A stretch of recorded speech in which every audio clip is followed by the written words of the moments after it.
अस्सलाम वालेकुम। 9th class paragraph number 3 इसकी आज हम ट्रांसलेशन कर रहे हैं।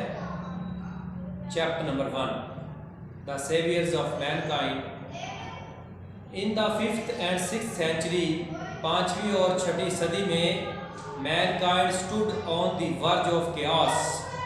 इंसानियत तबाही के दहाने पर खड़ी थी। इट सीम्ड डैट ऐसा दिखाई देता था the civilization which had taken 4000 years to grow had started crumbling। कि वो तहजीब जिसको परवान चढ़ने में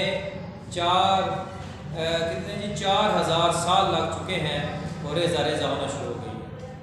eight this point in time, वक्त की इस घड़ी में, Allah almighty raised a prophet from among themselves. Allah ने हमारे दरमियान एक पैगंबर माबूस फरमाया।